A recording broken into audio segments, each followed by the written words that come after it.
बिस्मिल्लाहिर्रहमानिर्रहीम। अस्सलाम वालेकुम स्टूडेंट। आज हम चैप्टर नंबर 5 के कुछ लॉन्ग क्वेश्चन करेंगे, कुछ इसके बाद करेंगे। Right about the structure and function of typical flower. ये जो फ्लावर है, आम फ्लावर जो घरों में ग्रो होते हैं, गुलाब ले ले, हाइबिस्कस ले ले, ठीक है ना।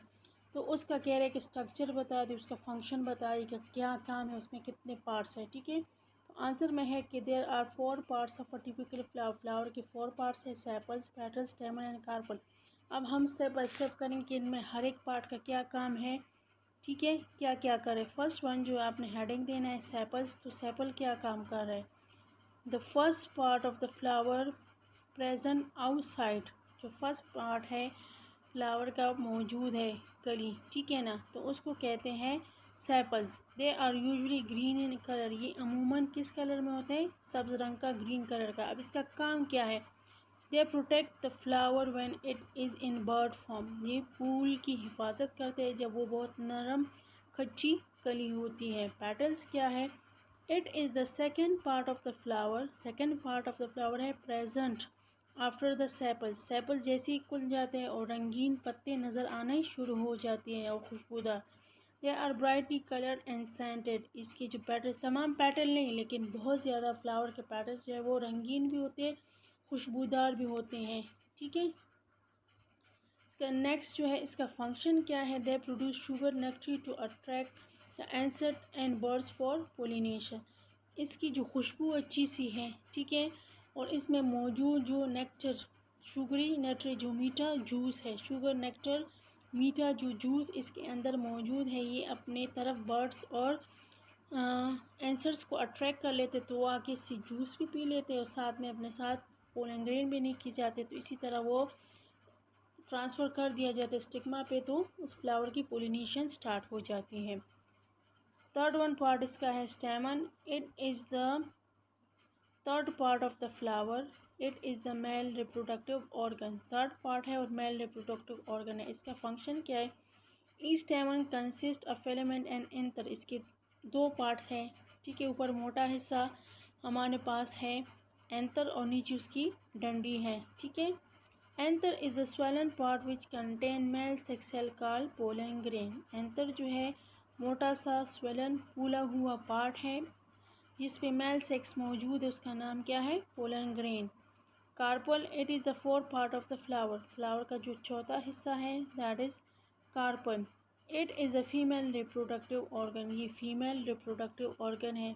Each carpel consist a stigma, style and ovary. इसके 3 पार्ट्स है, स्टिग्मा, स्टाइल एंड ओवरी।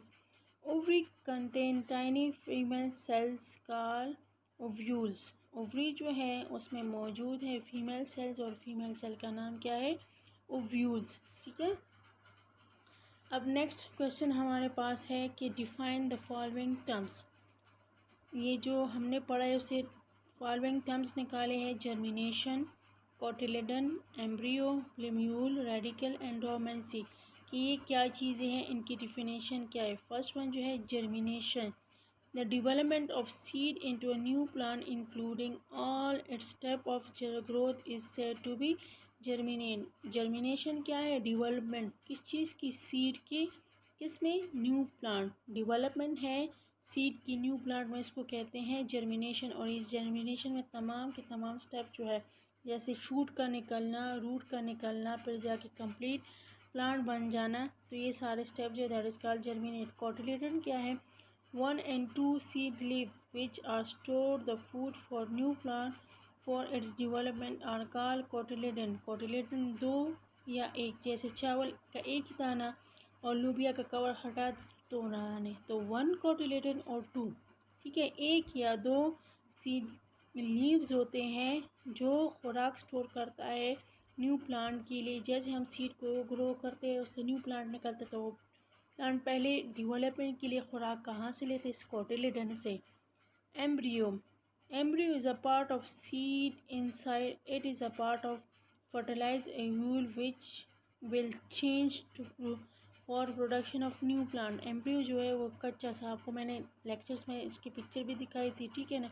जैसे न्यू प्लांट निकलता है वो पार्ट है एम्ब्रियो में मौजूद है, ठीक है, हर एक सीड में।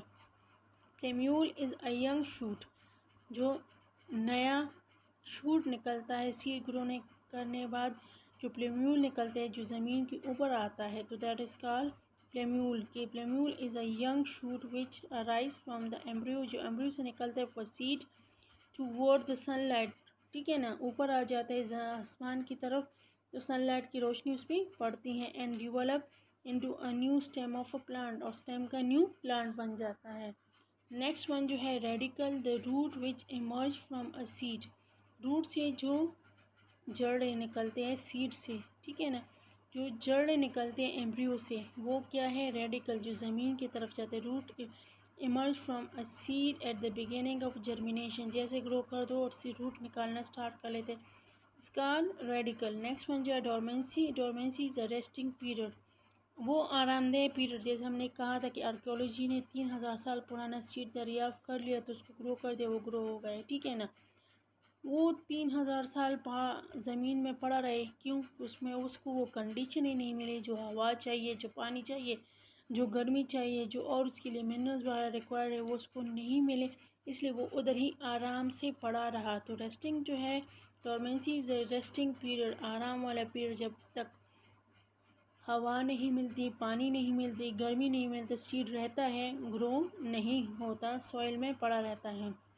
Dormancy is a resting period in which a living plant does not grow until the conditions are suitable for the seed to start its growth, जब तक उसके लिए जो कंडीशन है, जो वजूहात है, वो इस काबिल ना हो जाए कि वो अपने आप को ग्रो कर ले। इसके साथ होमवर्क नोट करना है कि लॉन्ग क्वेश्चन 1 और 2 आपने चैप्टर नंबर 3 के याद करने हैं। आज के लिए इतना ही, थैंक यू।